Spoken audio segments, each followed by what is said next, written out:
விமானத்திலே பதறிய OPS அதிர்ச்சியில் ஆதரவாளர்கள்.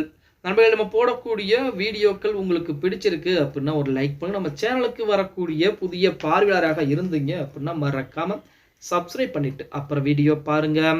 அதிமுகவிலே மிக மிக ஒரு முக்கியமான பொறுப்புகளை வகித்தவர் நமது ஓபிஎஸ் அவர்கள். ஆனால் சூழ்ச்சி வலையால் வீழ்த்தப்பட்டார். அதற்கு அடுத்தபடியாக அதிமுகவை விட்டு வெளியேற்றப்பட்ட பின்பு பார்த்தீங்கன்னா, எப்படியாவது அதிமுக இருக்கக்கூடிய நபர்களை விட நாம் அதிகப்படியாக முன்னேறிவிட வேண்டும், நாம் பின்னாலும் அதிகப்படியான ஒரு கூட்டத்தை சேர்க்க வேண்டும் அப்படின்னு சொல்லி ஏகப்பட்ட வேலைப்பாடுகளை பார்க்க ஆரம்பிக்கிறார். அதுவும் அனைத்துமே தோல்வியிலேயே முடிய ஆரம்பிக்கிறது. ஓபிஎஸ் செய்ததில் மிகப்பெரிய ஒரு பிரச்சனைக்குரிய விஷயம் என்ன அப்படின்னா, சட்ட போராட்டம் என்பது நடத்தியது. ஆரம்பத்திலே தர்மயுத்தம் என்பது நடத்தினார். தர்மயுத்தத்திலே மிகப்பெரிய வெற்றியும் பதிவு செய்தார். அந்த வெற்றியின் மூலமாகத்தான் பாத்தீங்க அப்படின்னா அதிமுகவில் அவர் இணைவதற்குரிய இடம் என்பது கிடைத்தது. ஆனால் இறுதியாக பாத்தீங்க அப்படின்னா சட்ட போராட்டம் என்பது நடத்த ஆரம்பித்தார். அந்த சட்ட போராட்டத்தில் அவருக்கு மிகப்பெரிய வெற்றிகள் என்பது கிடைக்கல. அதாவது சட்ட போராட்டம் நடத்துவதற்கு பதிலாக நேரடியாக தொண்டர்களை தேடி ஆரம்பத்திலிருந்தே போயிருந்தார் அப்படின்னா இந்நேரம் அவர் பின்னால் ஏகப்பட்ட பெரிய கூட்டம் என்பது இருந்திருக்கும்.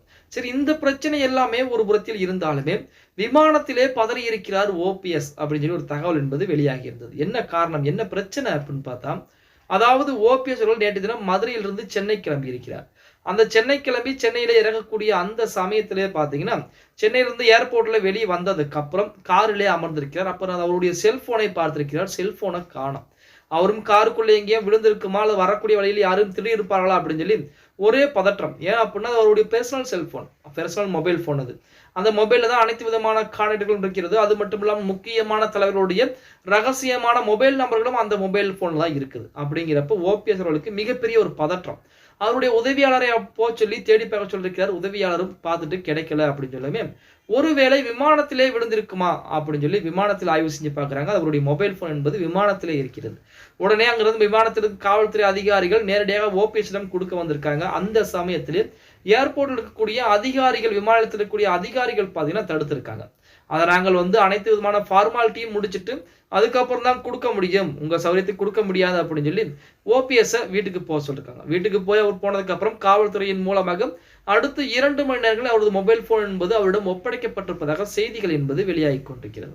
அதாவது விமானத்திலிருந்து இறங்கி காரிலே அமர்ந்த அவருடைய மொபைல் போன் என்பது காணவில்லை அப்படின்னு சொன்ன உடனே நமது ஓபிஎஸ் அவர்களுக்கு மிகப்பெரிய பதற்றம் என்பது வந்து விட்டதாகத்தான் செய்திகள் என்பது சொல்லிக்கிட்டு இருக்காங்க. பொறுத்து பார்க்கலாம். ஓகே கைஸ், வீடியோ பிடிச்சிருந்தா மறக்காம ஒரு லைக் பண்ணி விட்டுருங்க. அப்படி இந்த வீடியோ ஃப்ரெண்ட்ஸ் அண்ட் ஃபேமிலிக்கும் ஒரு ஷேர் பண்ண மறந்துடாதீங்க.